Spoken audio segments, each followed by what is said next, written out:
Alors, je m'aperçois d'une chose, mais je ne sais pas si vous avez fait cette expérience-là. Aujourd'hui, on entend un certain nombre de personnes dire celui-là, il a fait la rencontre. D'ailleurs, on ne dit même pas du Christ, il a fait la rencontre. Celui-là, il n'a pas fait la rencontre. Je suis un peu sur mes gardes, quoi, par rapport à quelque chose d'aussi systématique. Qui suis-je pour dire que telle personne a fait la rencontre du Christ et que telle autre ne l'aurait pas faite? Oui. Je comprends bien que la rencontre du Christ, c'est ce qu'il y a de plus important, et particulièrement avec des catéchumènes. Et que nous nous demandions comment ce catéchumène a fait ou va faire la rencontre du Christ, c'est important. Mais en même temps, vous voyez que nous sommes sur un terrain où il faut être prudent et sur lequel je vais essayer de vous donner quelques petits points de repère qui n'empêcheront pas de rester prudent et de rester humble. Voilà. Reste que la rencontre du Christ, c'est l'essentiel.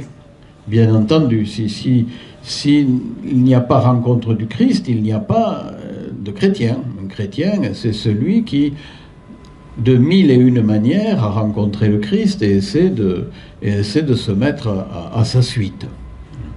Mais en même temps, ce qui est le plus important, c'est le lieu sur lequel nous avons le moins de prise. C'est le problème du Seigneur de venir nous rencontrer. C'est pas notre problème. Le plus essentiel est ce qui nous échappe le plus. Et donc, voilà, il faut faire comme Moïse devant le buisson ardent. Il faut enlever ses sandales, voilà, pour approcher de ce lieu qui est un lieu qui nous dépasse. Alors, je me suis servi, pour en parler du coup, d'une référence qui est quand même pas trop contestable, Sainte Thérèse d'Avila, qui nous dit, bah oui, parce que en ces domaines, il vaut mieux essayer d'aller voir les spirituels, hein, qui nous dit, il y a 3 grâces. La première, c'est d'être visité par le Seigneur. Je commente un peu son texte, hein, pour que ce soit plus simple, parce que son texte est un peu embrouillé. C'est dans la vie, je crois, hein, si je ne me trompe pas. Je n'ai pas vérifié, mais je crois la Vita. Hein? Oui, merci. Voilà, donc la première, c'est d'être visité par le Seigneur. La deuxième, c'est d'en avoir conscience. Et la troisième grâce, de pouvoir en parler. Là, elle m'intéresse, cette phrase de Sainte Thérèse. Parce que je dis, première grâce, être visité par le Seigneur. Deuxième, en avoir conscience. Ça veut dire que je peux être visité par le Seigneur sans en avoir conscience. Donc c'est quand même important de se souvenir de cela. Et que mon catéchumène ou mon enfant du caté ou les parents, ils ont probablement été visités par le Seigneur et ils n'en ont pas eu forcément conscience. Vous voyez, ça nous rend prudents, ça nous rend humbles. Bien sûr, si le Seigneur veut nous faire et lui faire la grâce, la deuxième, hein, de prendre conscience de cette visite du Seigneur, eh bien, tant mieux, et nous en rendons grâce, et nous le souhaitons, hein, que nous puissions prendre conscience de la présence du Seigneur.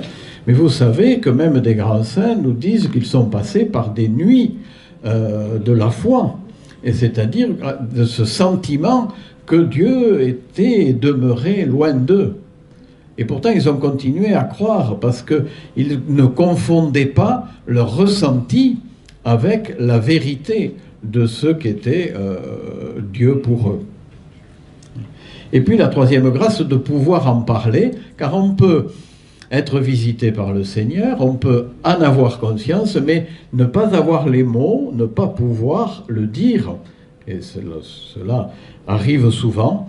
Mais justement, voilà, grâce à l'écriture, grâce à la prière, grâce à l'échange entre nous, eh bien, petit à petit, le Seigneur peut nous accorder cette grâce de pouvoir dire la visite du Seigneur en chacune d'entre nous. Donc notre travail, évidemment, c'est pas de produire cette rencontre du Seigneur comme si nous le maîtrisions, mais notre travail, c'est de créer un contexte, hein, créer un climat qui va permettre, si Dieu le veut, de progresser dans cette rencontre du Seigneur, d'en avoir davantage conscience et de pouvoir, si possible, en parler.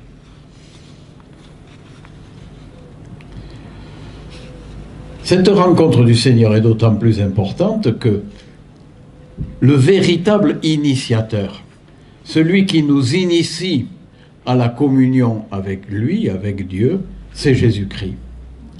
Nous ne sommes des initiateurs que d'adoption, nous ne sommes des initiateurs que seconds, pas secondaires, mais seconds. Parce que celui qui nous initie, eh bien c'est le Christ lui-même, c'est lui le berger, l'initiateur. Les évêques insistent beaucoup là-dessus en disant ben, l'initiation chrétienne, c'est pas pareil que l'initiation du charpentier, parce que le véritable initiateur, c'est pas l'ouvrier spécialisé, d'ailleurs serions-nous ouvriers spécialisés en la matière, mais c'est le Christ lui-même qui initie. Nous ne sommes qu'au service de cette rencontre avec Dieu, et c'est lui qui agit. Alors, évidemment, le texte qui a été choisi dit cela à merveille. D'abord, c'est l'ange du Seigneur qui dit à Philippe, allez hop, rattrape ce char, et puis après, c'est l'Esprit qui l'envoie ailleurs. On voit bien que le maître de la situation, c'est le Seigneur. Et c'est lui qui travaille, et chez Philippe, et bien sûr chez l'eunuque que celui-ci va rencontrer. Il nous faut essayer de ne jamais oublier cela, que celui qui travaille, c'est l'Esprit Saint. Bon, ça nous arrive quand même de l'oublier, de croire que nous sommes les pilotes du navire, mais non, nous ne sommes pas les pilotes du navire. Et ce qui, d'ailleurs, est apaisant. Voilà. Parce que si nous avions la responsabilité, vous vous rendez compte, d'amener Dieu dans notre valise pour qu'il puisse le rencontrer, vous voyez, nous aurions une responsabilité écrasante. Être serviteur, vous voyez, c'est plus confortable, dans certaines conditions, que d'être le maître. Voilà. Mais là, nous ne sommes pas les maîtres, l'Évangile nous le dit souvent, nous sommes les serviteurs. Encore faut-il que nous soyons de bons et fidèles serviteurs, ce qui n'est pas facile, mais quand même qui est une responsabilité beaucoup moins grande que si nous étions les maîtres de la chose. J'avance dans mon exposé, dans mon troisième point, qui va développer en fait ce que j'ai déjà dit, proposer ce qui favorise la relation consciente au Seigneur. Ah si, il y a une chose que je n'ai pas dite, je m'aperçois que j'ai sauté une ligne. Quand nous recevons un enfant du caté, un catéchumène, un parent,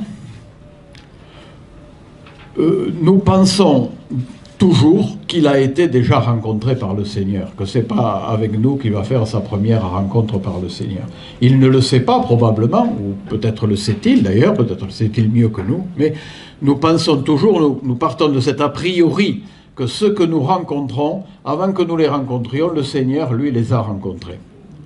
Et ça, c'est très important. Nous ne savons pas comment, peut-être un jour nous le saurons, peut-être nous ne le saurons jamais, tant pis, mais nous partons de cet a priori que l'autre a déjà été rencontré par le Seigneur. Et c'est pour ça que j'aime pas qu'on dise, celui-là, il a fait la rencontre. On peut dire, telle personne a fait une rencontre importante du Seigneur et elle en a été transformée. Je vais vous donner des critères quand même pour regarder un peu ce qui se passe, mais dire que quelqu'un a fait la rencontre ou n'a pas fait la rencontre, je crois que c'est une mauvaise manière de s'exprimer et un tout petit peu dangereuse aussi, peut-être beaucoup. Alors maintenant, proposer, j'en arrive à mon plan, proposer ce qui favorise la relation consciente au Seigneur. Par notre façon de lire, alors je cite un certain nombre de choses. Le premier point, donc, c'est notre façon de lire l'Écriture en découvrant que la relation au Seigneur est au cœur de l'Écriture. Ayons là une petite vigilance de ne pas lire l'Écriture seulement d'un point de vue moral. La morale, c'est très important. Mais l'Écriture n'est jamais d'abord morale. L'Écriture, elle est toujours là pour nous faire une démarche spirituelle, c'est-à-dire une démarche de relation au Seigneur. Voilà. Et c'est un peu plus compliqué que d'en tirer une leçon de morale. Voilà. Mais c'est autrement plus fort, parce que justement c'est à partir de cette rencontre au Seigneur qu'il y a des conséquences sur le comportement, et donc des conséquences éthiques ou des conséquences morales. Soyez attentifs à ça. Quand vous avez lu un texte, dites-vous, bon, comment je l'ai lu? Est-ce que je l'ai lu d'une façon spirituelle, comme un texte qui me invite à mieux découvrir Dieu, à mieux découvrir Jésus-Christ, à mieux le connaître et à mieux le rencontrer? Est-ce que c'est ça que j'ai découvert dans mon texte? Ou bien est-ce que j'ai découvert simplement des consignes, des repères pour la vie morale? Je ne dis pas encore une fois que c'est mauvais, des repères moraux. Nous en avons besoin, puis peut-être dans notre monde autant qu'hier. Mais ce n'est pas la source. Voilà. La source, c'est la rencontre au Seigneur. C'est toujours second, pas secondaire, mais second, hein, que l'attitude morale. Donc attention à la façon dont nous lisons l'Écriture. Donc c'était le premier point, par notre façon de lire l'Écriture. Deuxième point, par l'expérience du silence, de la prière, de la célébration. Voilà. Attention à ne pas être uniquement dans le catéchuménat en train de parler autour d'une table, mais offrons aux catéchumènes la chance, ou aux enfants du caté, ou même aux parents que nous rencontrons, la chance de faire cette expérience du silence et de la prière. C'est un lieu privilégié pour rencontrer le Seigneur, même si ce n'est pas le seul. On est bien d'accord que ce n'est pas le seul. Troisième point, favoriser toujours la relation consciente au Seigneur par l'attention à ce que dit le catéchumène lorsqu'il parle de quelque chose qu'il a vécu, lorsqu'il dit son ressenti, soit dans une situation de la vie courante ou dans une expérience de prière qu'il a faite. Non seulement l'animateur est attentif à ce que dit le catéchumène, à sa façon de le dire, mais il est chargé aussi de valoriser cette expression du catéchumène. Par exemple, si on voit que le catéchumène est en train de progresser, qu'il dit des choses qu'il ne disait pas autrefois, eh bien le lui faire remarquer, c'est l'aider à continuer dans sa progression. Vous savez qu'on a besoin tous d'être encouragés pour continuer notre chemin. Et si vous lui dites, eh bien, je remarque telle ou telle chose aujourd'hui, que tu es plus à l'aise, que tu lis les textes différemment, que tu peux parler de ta prière, eh bien le catéchumène ou l'enfant du catéchumène va se trouver encouragé à continuer sur son chemin. C'est ce que je commençais à vous dire ce matin à partir de la réaction de l'un d'entre vous, la réflexion de l'un d'entre vous. L'accompagnateur est témoin de la foi du catéchumène. Nous sommes témoins de la foi des autres, comme Jésus était témoin de la foi de ses contemporains. Souvent il disait « ta foi t'a sauvé ». Voilà. Et on se dit, mais où est-ce qu'il l'a vu, Jésus, la foi, le paralysé qui descend du toit, voilà, voyant leur foi. La foi de qui? La foi de ceux qui portent le brancard. À quoi on voit la foi? Parce qu'ils portent le brancard. Voilà, c'est ça la foi. Porter le brancard et passer par le toit pour arriver jusqu'à Jésus. Bien, nous aussi, nous sommes chargés de voir la foi du catéchumène et de lui dire que sa foi le sauve. Également par la relecture du vécu. Puisque Jésus-Christ, nous ne le rencontrons pas que dans la prière, dans l'Eucharistie ou dans la célébration, nous pouvons le rencontrer aussi dans notre vie la plus courante, dans ce qui se vit de bien, de beau, et même quelquefois dans ce qui se vit de mal et de mauvais, nous pouvons découvrir que Jésus n'est jamais loin. Et donc pour cela, il nous faut pouvoir aider le catéchumène à relire ce qu'il a vécu, ou aussi à relire, au bout d'un certain temps, le cheminement qu'il a fait avec nous. Tout à l'heure, on disait que c'est important de relire ce que nous avons vécu avec le catéchumène. Tout à fait vrai. Mais c'est aussi important de pouvoir relire avec le catéchumène ce que nous avons vécu tous ensemble. Voilà. Alors, relire, j'ai mis très rapidement, oui, ça peut se faire en commun ou ça peut se faire en rencontre individuelle. C'est aussi important de proposer au catéchumène, quelquefois, qu'il puisse rencontrer personnellement quelqu'un. On ne dit pas tout à fait la même chose. en rencontre duel et en rencontre de groupe. Alors la relecture, il y a 3 étages dans la relecture pour faire très vite, alors aussi on pourrait y passer plus de temps. Le premier étage, c'est de dire ce qui s'est passé, hein, les faits objectifs. Tu es absent de réunion 1 fois sur 2. Bon, qu'est-ce que ça veut dire? Pour relire quelque chose qui n'est pas très positif. On peut dire tu es présente chaque fois et enthousiaste, mais quelquefois ce n'est pas le cas. Voilà. Bon. Donc ce qui s'est passé, les faits objectifs. Troisièmement, le ressenti. Et comment on a vécu ce qui s'est passé. C'est-à-dire, on a le droit de dire à une catéchumène qui vient 1 fois sur 2, et qui nous fait poireauter le reste du temps, de lui dire comment on vit ça. La difficulté que l'on a, on se demande si vraiment on est là par force, ou voilà. Donc on peut dire comment nous on vit ça, si c'est douloureux ou si c'est au contraire joyeux. Voilà. Et puis en fait, quel sens on y donne.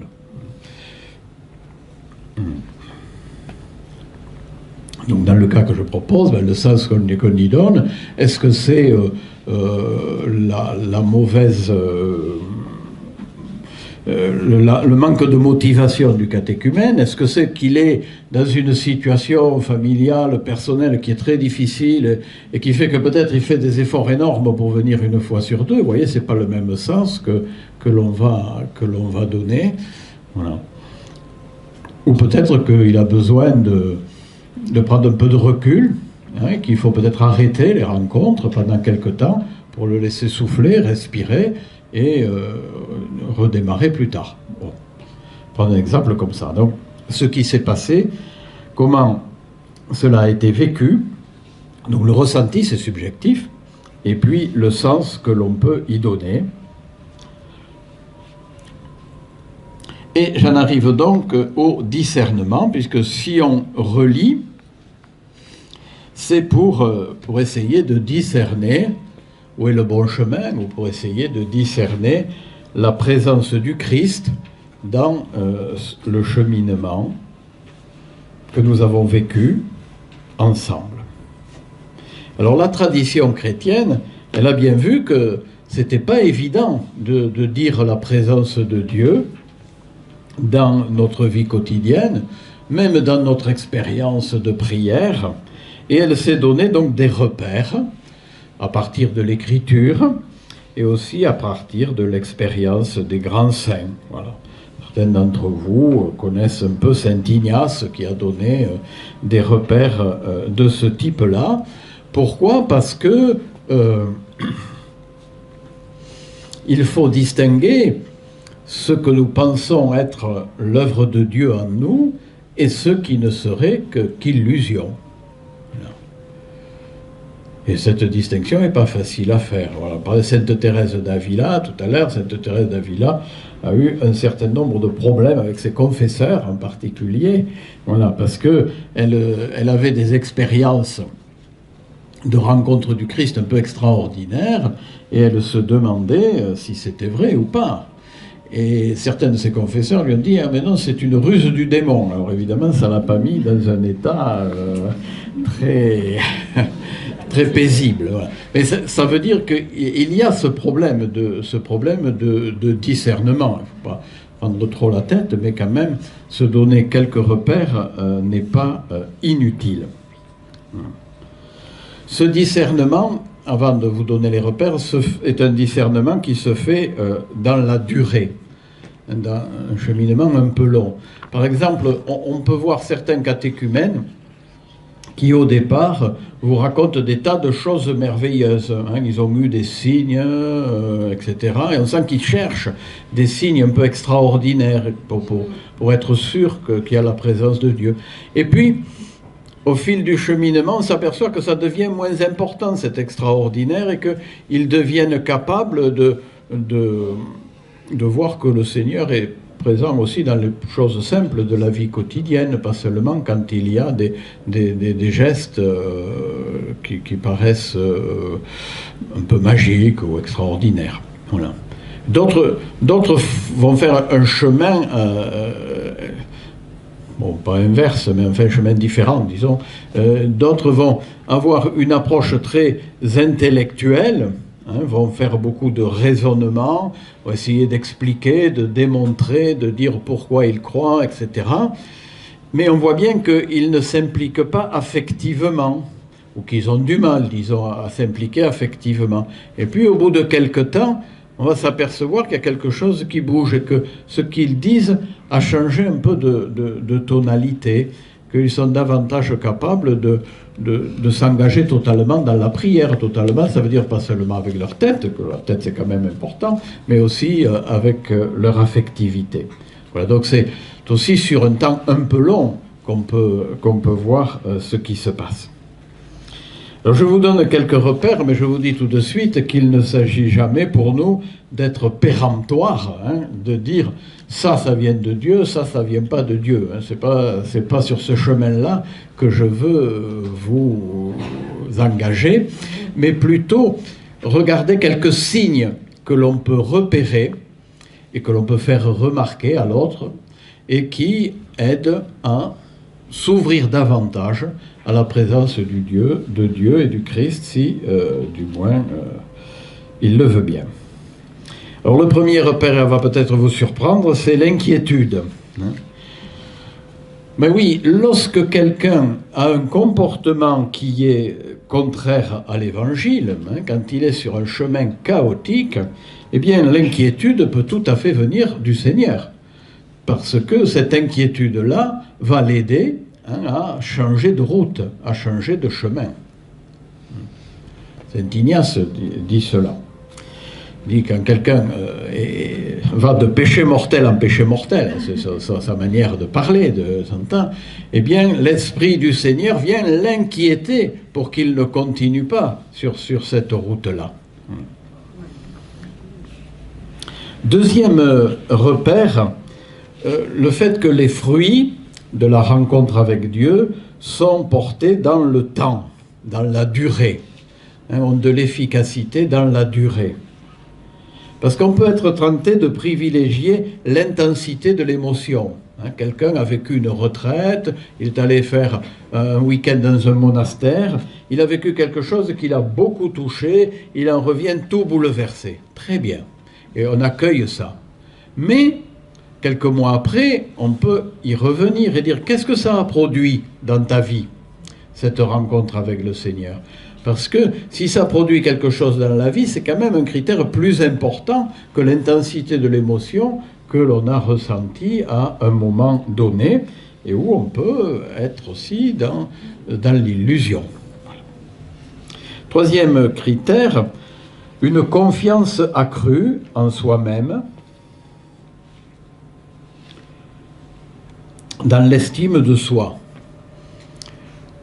Vous voyez que c'est antinomique avec l'inquiétude, mais justement l'Esprit du Seigneur nous donne confiance accrue en nous-mêmes si nous sommes sur un bon chemin de recherche du Seigneur, où il nous encourage plutôt que de nous inquiéter. Ensuite, la bienveillance, l'amour vrai qui peut se déployer pour soi-même, pour les autres. Sûrement, là, on reconnaît l'œuvre de l'Esprit, la présence du Seigneur. Également, j'ai déjà prononcé ce mot plusieurs fois, l'acceptation de la recherche de la vérité. Et en particulier sortir de la confusion, au sortir du mensonge. Hein, quand quelqu'un commence à accepter de ne pas être trop embrouillé dans ce qu'il dit, de mélanger le vrai et le faux, le bien et le mal, quand quelqu'un va vers plus de vérité, on peut dire, tiens, le Seigneur est à l'œuvre dans cette recherche de la vérité, dans cette sortie du mensonge et de la confusion. Hein, vous savez que la création, dans le premier chapitre de la Genèse, ça sépare, hein, ça met d'un côté et de l'autre. Eh bien, dans nos vies aussi, de temps en temps, il faut faire que Dieu fasse ce travail de séparation. Parce que le confus n'aide pas à grandir. Ensuite, la force, le courage, la fidélité.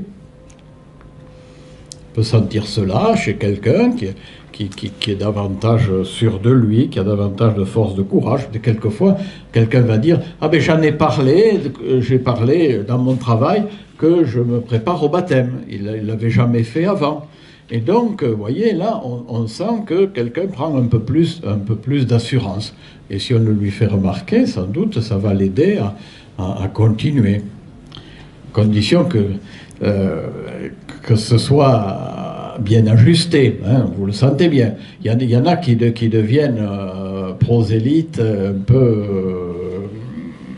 peu excessifs. Bon, voilà, alors là, il faudra un peu les calmer. Quelquefois, il faut encourager, quelquefois, il faut calmer. Voilà.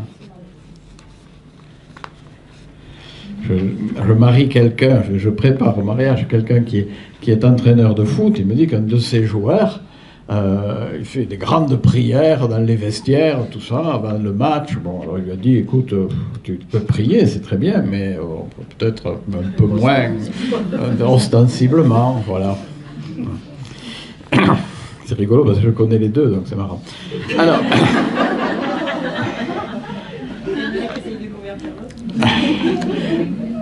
oui.